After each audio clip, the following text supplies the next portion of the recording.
Okay, this one, book 18, is kind of a follow-up from one of our books last year, which was How the Grinch Stole Christmas.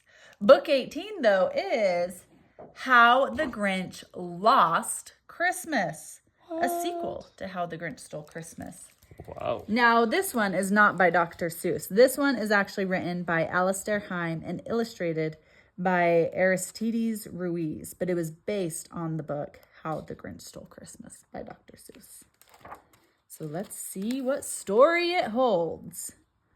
Up high on Mount Crumpet, just north of the Who's, a Who just delivered the day's Whoville news.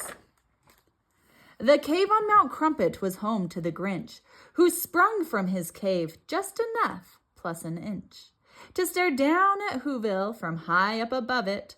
Tomorrow was Christmas, and speaking there of it, my heart, grinned the Grinch, has grown to quite love it. The Grinch had been patiently waiting all year to celebrate Christmas and bring the Who's cheer, and to show every Who he was different now. I've changed, thought the Grinch, and I'll prove it. But how? While eating his breakfast of Who hash on rye, the newspaper there in the chair caught his eye. A contest in Whoville tomorrow at 3 to see who can make the most Christmassy tree? Then he got an idea, a crafty idea. The Grinch got an awfully crafty idea. He laughed in his throat, I know just what to do. Then the Grinch grabbed a pencil and drew. With a plan in his hand, the Grinch hiked to Who Would, where he found the most Christmassy tree that he could. And he chopped at the tree with his tree-chopping axe, till the tree he was chopping fell down next to Max. Then they hiked their way home with the tree on their backs. Our cellar has all of the things we will use to start decorating our tree for the Who's. Grab ribbons, he shouted. Grab bunches of bows. Grab plenty of these and a big pile of those. Bring everything reddish and everything greenish and every last colorful thing in betweenish. They have a lot of Christmas decorations for someone who just 1 year before did not like Christmas. I'll win, he was Grinchishly humming. Then all of a sudden, he heard someone coming. Now who could that be? The Grinch said with a sneer. He turned around fast, and then who should appear? Right there in the hallway stood Cindy Lou Who, the sweetest of all the Who's that he knew. Hello, she exclaimed. I have something to ask. I do hope it isn't a bothersome task. I've come here to ask a small favor, you see. And if you have time and could make one for me. The Grinch interrupted her tiny request. My dear, he replied, it would really be best to ask me tomorrow on Christmas, you see. Right now, I must finish my prize-winning tree. Perhaps I can help you, sweet Cindy Lou said. But the Grinch simply patted the Who on her head. Then he shooed her outside and replied, Don't be silly. Do run along home now before it gets chilly. Throughout the whole day and late into the night, he worked on that tree till that tree was just right. I've done it, he shouted. It's perfectly grand. I hope that it shows every Who in the land what wonderful Christmassy spirit I've found. I know in my heart that I'm sure to be crowned. A quarter past dawn with the sun rising fast.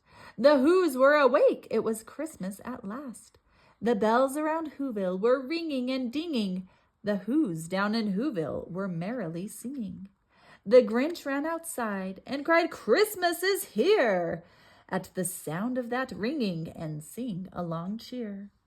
And when the time came for the Grinch to depart, he loaded the sleigh and took off like a dart. sliding down, down, down, down to the Whoville town square.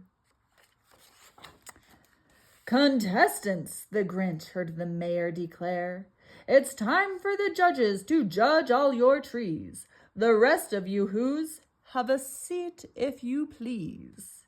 Then the trees were lined up from the tallest to smallest. The Grinch's tall tree was the tallest of allest. And down at the end, to the far, far, far right, was Cindy Lou Who's, with its much smaller height. Ooh, there she is with her tiny little tree. When the mayor announced who had taken third place, the Grinch felt his Christmas-filled heart start to race. "And now," the mayor said, "without further ado, the lucky contestant who placed number 2 lives high on Mount Crumpet. We're thrilled that he's here. The Grinch wins the second place trophy this year. Yay, yay!" The Grinch felt a shock as his heart turned ice cold. He felt it start shrinking, and so it is told that there in the square all the Who's who were near it are certain they saw it, and sure they could hear it. The moment the Grinch lost his Christmassy spirit, his arms started itching, his legs started twitching, then both of his eyes started twitching and itching.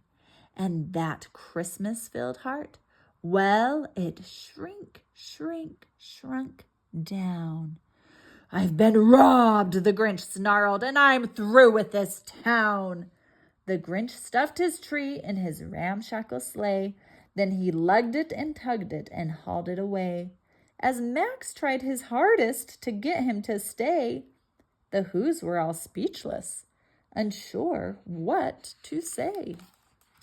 The Grinch climbed, and his heart grew more frozen. While back at the contest, a winner was chosen. "Today, on the merriest day in the land," the mayor declared with his Who horn in hand, "I give you our winner. She's not more than 3.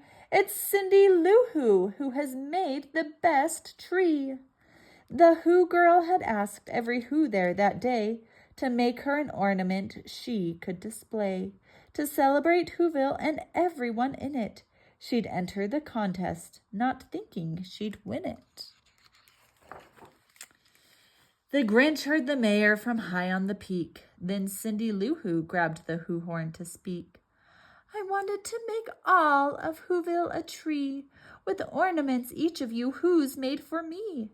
But there is one ornament missing, you see." The whole town of Whoville was there on each limb, except for the Grinch, so she called out to him, "Now please, Mr. Grinch, I saved you a spot. You're someone we Who's like an awfully lot. This tree is for Whoville. You're part of it too. I hope you can hear me," said Cindy Lou Who. Cindy Lou's voice stopped the Grinch in his track. He looked down at Whoville, then looked down at Max. "I thought," the Grinch puzzled, "a prize-winning tree would prove to the Who's what today means to me, and show them for certain I truly belong. But perhaps I was wrong, and belonged all along. And maybe, just maybe, we all win instead by being together at Christmas," he said. And there on Mount Crumpet, if you had been near it, you would have been able to see it and hear it. The moment his heart grew a few sizes more, to more than his heart had grown ever before. And what happened then? Well, in Whoville they say that the Grinch and his dog whizzed back down on that sleigh. And the Grinch placed his ornament on the small tree. Then he lifted it high so the whole town could see. The Who's all hooray!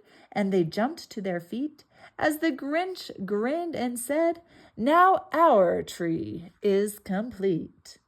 Then the mayor declared, "We have one thing to do, to make it official for Cindy Lou Who. Would you do the honors?" He pointed and said. And the Grinch, he himself, placed the crown on her head. The end.